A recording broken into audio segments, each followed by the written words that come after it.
তুই এই মেয়েটাকে প্রপোজ করেছিলি আর এই মেয়েটা তোকে হ্যাঁ বলেছে? হ্যাঁ, কি বলছিস শান্টু? তুই ওকে বলেছিস তোর একটা ঋত্বিক রোশনের মতন দেখতে ভাই আছে?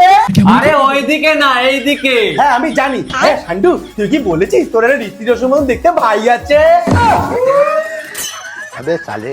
কি রে, মুখটা ওরকম শুয়োরের পোদের মতো করে বসে বললি কেন?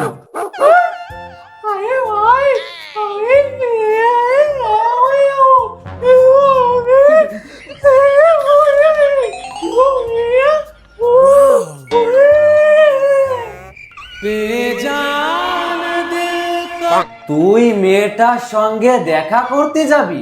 তোর কাছে পয়সা নেই আর মেয়েটার অনেক বড় পাশা। আমাদের পাড়ার বৌদি পালিয়ে গেছে, পড়েছে ধরা, দেখতে যাবো।